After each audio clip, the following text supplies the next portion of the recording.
Chapter 7. Gratitude.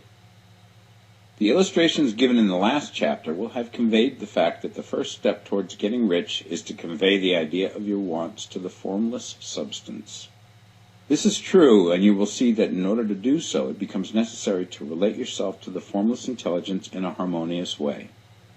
To secure this harmonious relation is a matter of such primary and vital importance that I shall give some space to its discussion here, and give you instructions which, if you will follow them, will be certain to bring you into perfect unity of mind with God. The whole process of mental adjustment and atonement can be summed up in one word: gratitude. First, you believe that there is one intelligent substance from which all things proceed. Second, you believe that this substance gives you everything you desire.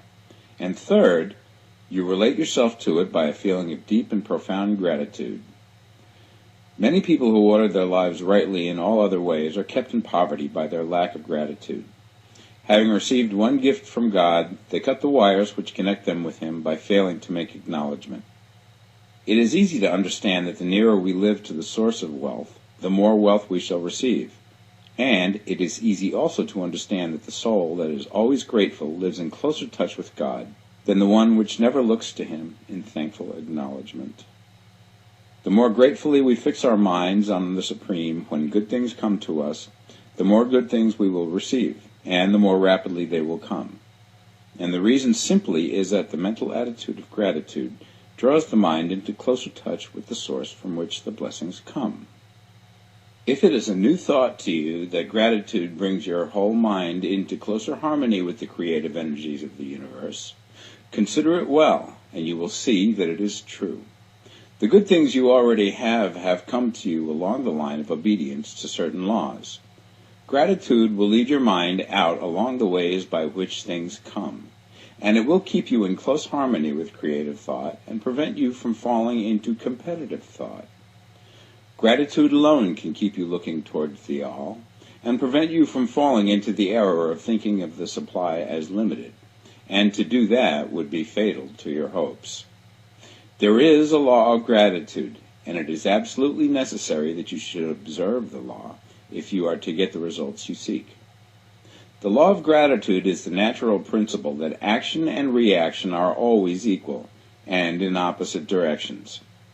The grateful outreaching of your mind in thankful praise to the Supreme is a liberation or expenditure of force.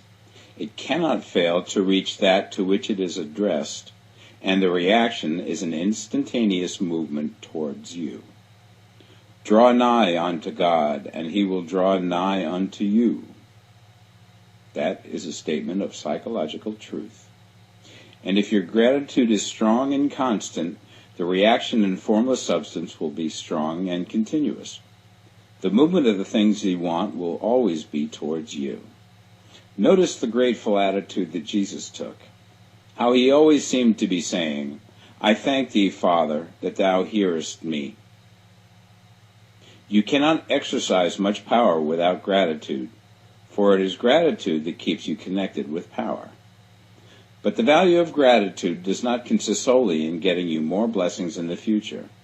Without gratitude, you cannot long keep from dissatisfied thought regarding things as they are.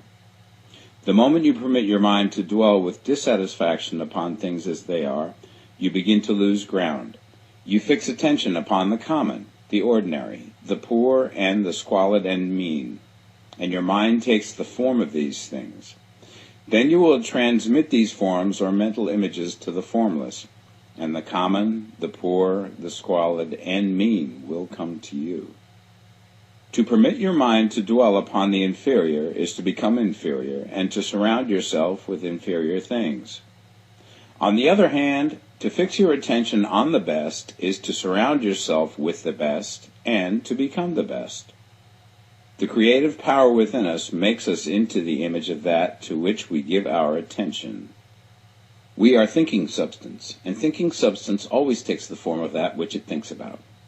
The grateful mind is constantly fixed upon the best. Therefore it tends to become the best. It takes the form or character of the best and will receive the best. Also, faith is born of gratitude. The grateful mind continually expects good things, and expectation becomes faith. The reaction of gratitude upon one's own mind produces faith, and every outgoing wave of grateful thanksgiving increases faith. He who has no feeling of gratitude cannot long retain a living faith, and without a living faith you cannot get rich by the creative method, as we shall see in the following chapters. It is necessary, then, to cultivate the habit of being grateful for every good thing that comes to you, and to give thanks continuously. And because all things have contributed to your advancement, you should include all things in your gratitude. Do not waste time thinking or talking about the shortcomings or wrong actions of plutocrats or trust magnates. Their organization of the world has made your opportunity. All you get really comes to you because of them. Do not rage against corrupt politicians. If it were not for politicians, we should fall into anarchy, and your opportunity would be greatly lessened. God has worked a long time and very patiently to bring us up to where we are in industry and government, and he is going right on with his work. There is not the least doubt that he will do away with plutocrats, trust magnates, captains of industry, and politicians as soon as they can be spared. But in the meantime, behold, they are all very good. Remember that they are all helping to arrange the lines of transmission along which your riches will come to you, and be grateful to them all. This will bring you into harmonious relations with the good in everything, and the good in everything will move toward you.